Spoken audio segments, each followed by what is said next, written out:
as well, and on your smart speakers, and you can watch on social media. And if that's where you are, you will see that we have our very special guest with us this evening, from doing the Pembrokeshire Coast Path at the weekend, finishing yesterday, breaking her own time. It is really good to welcome Sanna Duthie back to Pure West Sport. Sanna, how are you? Well, thank you very much for having me and always supporting me. I'm a little bit tired, a little bit hungry, but pretty good. Listen, you set yourself a goal, didn't you, of beating your previous time, and you were telling us 2021 was when you did this the last time you set that time. You wanted to get under it, and you absolutely smashed it. So 48 hours, 26 minutes, and the all-important 25 seconds. Can you take it in? How are you feeling that you've achieved that now?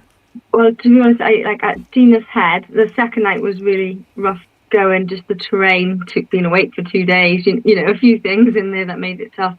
I still didn't think I was going to get it, and I was like, oh well, I'll I might get 51 and I still beat that record. I was a bit disappointed, and I was like, I'll just do my best. I'm not going to quit. So when I got to when you come off the coast path, you come by the lifeboat station at Poppet, and all the crew were cheering me and stuff. I still wasn't even sure if I had it then, because it's still a mile to the stone, the rock I call it. I was like, I might just flag, I might just fall asleep here, or might fall apart, cry or something, because this mile could take me an hour and a half. So it wasn't really until I was running down that last hill, the last quarter of a mile, did I think I've done it. So yeah, and when you think you're struggling, is that based on the pace that you're going, or just the fact that you know what's to come and you're factoring fatigue in as well? What's making you think you might be off that pace that you need to be? Yeah, so I could see, I could feel that I was falling behind. I had a big buffer, and I could see that getting smaller and smaller, which I expected over the night. But the section of path between after Strumble and between Goodwick, they'd cut it but left all the stuff on the floor. So with tired legs, and I was tripping over it, I couldn't see the rocks because it's dark and stuff, the ground is all over it, it's getting cut to pieces. It was just this is rubbish. It was just, I never wanted to quit, but I could feel everything slowing down, and I know how hard Newport Head is, and I've done races at that in the last 15 miles, and I'm thinking, how am I going to regain any of this time I've lost with the toughest section on the coast path? But daylight came. I decided it was a bit risky, but I did actually take a 10-minute nap at Posquelo just before going up Dina. I started to feel dizzy, and I've experienced that before, and it could mean 20 minutes of really slow, disorientated, not really making, and then I still need a nap anyway, so that's 30 minutes wasted. So but if I take 10 minutes, that's only 10 minutes wasted. I'll be able to eat after it and power all my way up to that top end of it, and experience. That's why I guess I'm better than what I was in 2021, because I remembered that experience and was switched on enough to act on it. But I was like, this is risky, Sanna. And I don't like taking risks, but see, Sanna, you're explaining how everything is going through your mind while you're going through this epic run. How do you keep focused? You seem to be dancing from one thing to another. I'm not going to do it. I have to do it. How do you actually stay focused for 2 days running? And as you were saying, having little naps, having something to eat. It's an incredible feat. It's something that I might dream about, but never do it. I'm a super organised person in most aspects of my life, so I think it does I pay off in this situation. I know where so many things are on that path. I literally I've made it the last since I decided to do it again. I think November. It's been everything, running the sections of that, looking which beach is next. I would just get to each beach or each checkpoint and just know if I could get there, then you move on to the next little girl. So it's just been organised and focused. It's incredible. You started, didn't you, from Amroth this year? Yeah. Was that a different start point, and what was your reason for looking to start from there, Sanna? Because in April, when I tried it, I had to stop at 138 miles. So the whole thing would have been running that long and worrying that I was going to get to that same point. And every time I felt similar pain or that disheartenedness, I was going to have that of that, like over 30 hours, and that's hard to keep pushing through. So I thought, well, if I flip it, everything's in a different place. I don't know it that way as well. So just flip it. I knew the tough was going to be brutal, and that again was a risk because everyone was like, yeah, no one wants to finish on Newport Head, apart from me. So yeah, I discussed it with some of my friends, and they're like, yeah, that probably sounds right for the mentality side of it. And the bad weather always seems to come and captures really bad in that part of Pembrokeshire. And although there was some bad weather that morning, they do it much kinder up in North Penn. Pembrokeshire microclimates. Yeah, Tom. I was just going to say how organised you are. I don't think there would have been many people that would have prepared for an ultra marathon running over Coast Path by having a movie screening and going for a social jog with lots of people beforehand. What was the reason behind that 24 hours beforehand? Well, we had the date for the film, and then I was looking at tides and time off work, and I'm like, well, that works. And like, what's more motivating than watching yourself like fail and see where your mistakes are? You just learn from it, and it's going to be fresh in your mind. And I had all these people supporting me, and they were all unaware of it, and it was completely out there. There was no hiding from it. So it's just put more pressure and motivation. Tom, it's a fair question, Sanna, because you're trying to banish those demons, but actually what you're doing is you're just reliving it. But in a way, did that help? And also, did you get? How did it feel at 138 miles as well? Oh, I was. My friend Dan was with me at the time. I'm like, we're now where I fell off last time. I'm like, it just, I felt like I was doing great at the time before, but 138 miles is a mega achievement. There's less than 50 minutes to go, but I was thinking, what if it falls off again? So I still had that doubt. It was just nothing's a given. No. You've described it as being the run of your life this weekend, and I do running as well, and I'm nowhere near what you do, but I know what that means in terms of when you have a run that is perfect and everything feels amazing. I think over the distance you've done, there must be so many ups and downs, so many roller coasters you go through. So I'm just interested, why was it the run of your life? What contributed to make it? And I'm pretty sure there'll be good and bad in that. It's mainly good. I didn't have any point where I wanted to quit or pull out. My darkest time is always just before light. I know that sounds thing, but that 4 or 5 a.m. in the morning on both mornings is always a really, really tough time. You're just tired. But I think what makes a difference is the support that I received, and my dad and Andrew being there again, and we were all just not disappointed, but disappointed for me. Seeing how upset I was. They didn't want that for me. They wanted me to have my dream come true, and having that support and my friends there pacing me. They're like, right, we're getting you to do this. It just means everything. So yeah, that's why I think that was part of what made it. And I was just so determined. I'm like, I'm not failing this again. This is happening. So suck it up and smile. Just a blister on your foot. People go through way worse. You can keep running on it. And that was my... I want to talk about how it felt when you finished, and we'll get to that in just a sec, but there's quite a few questions coming in, Sanna, so if you wouldn't mind just picking up a few of these for us. Is that Joanne, Tom? So Joanne says, hey Sanna, a huge congratulations. Just wondering, how many hours and miles do you usually log a week? So in the build up to this, what's your training look like, Sanna? Yeah, it's quite heavy, but maybe not as many miles as what you think. It's between like 17, 18 miles a week, and 1 or 2 gym sessions. But yeah, I train about 12, 15 hours a week, so it's quite a lot. And just on that then, what was your longest run that you did as part of your training program? When did you do that for this? 38 miles in April. Great answer. Great answer. And I think I did like that really hot weekend. I did like a 29 miler. I did like the Baselia Ultra Beast. I do races as part of it.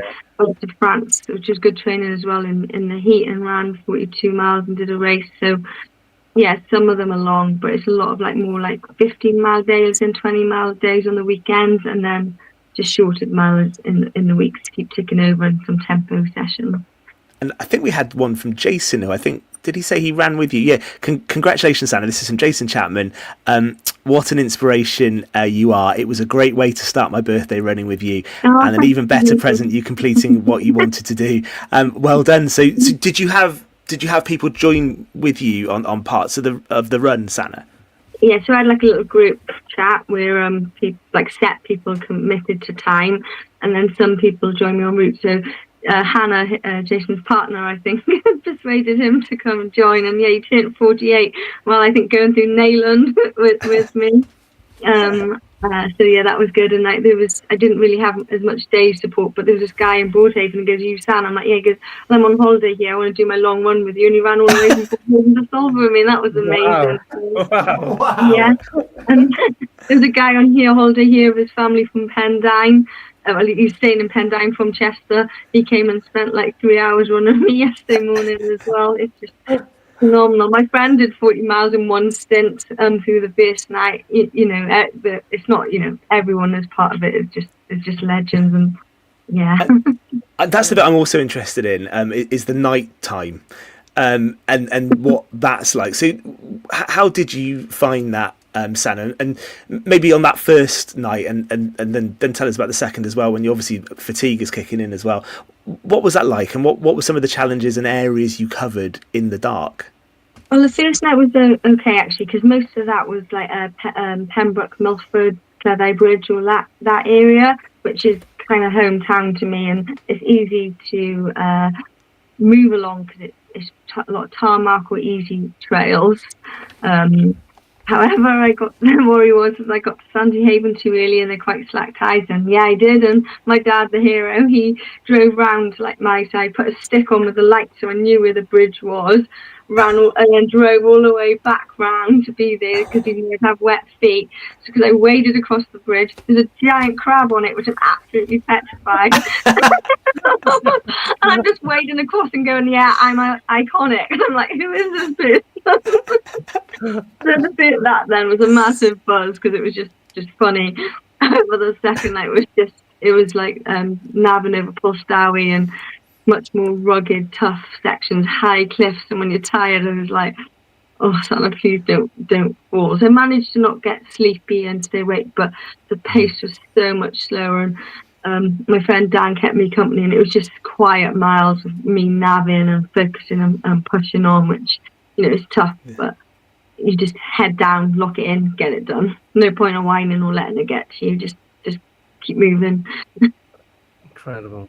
Yeah, that's the bit I think I would find hard, and because you also have to be quite brave in the night as well, because you really have to trust your eyes, and you must have your light as well, yeah. Sanna's. So you have to be quite bold on those trails at night, and you don't know exactly what you're going to see ahead of you either, do you? So how do you kind of conquer that, and how do you deal with that? I think you just kind of don't think about those things that might scare you. I know that sounds like quite harsh, but if you just look at that line in front of you, that post, that that path, it's just keep looking at that, looking at the GPX on your watch. I mean, I've seen the foxes and the badgers and the bats and loads of moths, but I just don't think about it. I suppose maybe that's a bit naive, but I can't worry about what I'm not thinking about. That's how I see it. Just keep the light on that beam. But when that sun rises, oh my goodness, am I happy? It just makes that's all I'm waiting for, is that sunrise. Like whether it is a beautiful sunrise or just the sky getting light, that's all I want. And I did set my checkpoints quite far apart in the night, so there was a 4.5 hour stint on that second night. Told my dad to go to Strumble. I didn't want to see him before then because I couldn't dib out if he wasn't there. So little things like that. Quite tough. Wow. Go on, Tom. Yeah, your family of support. Well, this great support you've had. If I remember correctly, the first attempt you had, didn't your dad take you off it because of the weather? Like, is that really nice that there's someone there alongside you that's got your best interest at heart, but also knows how much it means to you? I remember, talking to you, and like he took me off the coast path. What's it like having those trusted people next to you whilst you're doing it? Because running's so solitary, but it doesn't sound like you actually spent much time by yourself at all. No, I had I maybe had like 40 miles completely on my own, not all together, just as a whole thing. but yeah, without my dad and Andrew and the guidance, I mean, not just during it, but before, after it, like checking that I'm eating, checking that I am looking after my feet, tell me, yes, you are changing your socks now. There's, no point of, that 5 minutes could save, they just keep me now, but also not faffing or making too much of a fuss. When you see someone in pain, you can't just mollycoddle them to quit there and then, because that would be easy. They know they've got to let me push through it. I mean, I think there was one point on that, on the dawn of the first night, the second morning, but Dad could see I was a little bit like glad to have got the night done, not quite as chirpy, because I think I knew, what if I failed again at that 138 miles? But he was like, on your way, and off I went. I don't want to be pandered to too much. However, today I do. You deserve it today. Yeah. Let's talk about the finish as well, because I've seen the video of you finishing. You finished like unbelievably strong. Sanna was my first thing I thought. How did that feel? Because knowing that you've done that time, a remarkable time, you've battled through from the Friday, you've gone 2 nights, you're shattered, but you've done it. Can you just share some of the emotion that you're feeling at that moment? Oh, I don't even. It was just amazing. I thought I was going to be death marching it from Strumble to Poppet Sands, which is about 30 miles. But you get to this farm, you go up the hill from Gate 1, and I was like, I'm running it, guys. I am running it. And I just flew all the way down the hill, and like, she's gone. I can just hear my paces panting. I'm like, this is quite funny, actually. But I just wanted to get it done, and I just wanted to see my dad and Andrew. And then my dog was there at the end, which I didn't know, he's quite old. It was I just was like, I have to get this done. And everything felt good. I didn't need to hold back anymore. It didn't matter if my quads were trash, because it didn't matter if I didn't run for another week. It was like, I've done it, and the sun was coming out. It was just, I sweated more in those last 2 miles because of the pace I was pushing. I think I did the whole day. But I was like, I'm strong. I've done this. I trained for this. I deserve to have a strong finish, and let's give the people what they came for. I should say as well, not only did you do it in a remarkable time, you raised some money as well, didn't you, for the Pembrokeshire Coast charity, which is amazing. You had great support there. It's over £2,500 now, so that's phenomenal. Yeah. Oh, that's great. And I know from when we've spoken to you before, you love the Coast Path, don't you? So I just want to check, having done it again, do you still love the Coast Path? Yeah, just take Strumble head off of it. And then some of that money that I gave to do, to take some of the rocks out or something. That time is described as the fastest known time. So you've laid down another remarkable benchmark. You're going to try and beat it? Yeah, probably not. Maybe give me another 4 years, but it is quite nice to know that I've got it both ways, from either way. So that feels quite nice to have that, Not many people do it once, never mind do it twice. So it's brilliant. And what's next for you now? First of all, how's recovery today, and then what does the next few months look like? I could walk the dogs, and I managed to go food shopping, so that's a win. However, no one cheered me for doing it. Terrible. I did actually, just before I went on leave, to sign up for Cardiff Half with work, so that's quite different. I've never done that race, and I thought it'd be quite nice to do with work and things, so I'm going to get some interval sessions in. And I'm actually doing another coastline in January, the Arc of Attrition 100 miler. In Cornwall, so I have done that before, so that'll be good to see how I can compare on that now 2 years later. I've done some big things since then, so yeah, that'll be nice to see.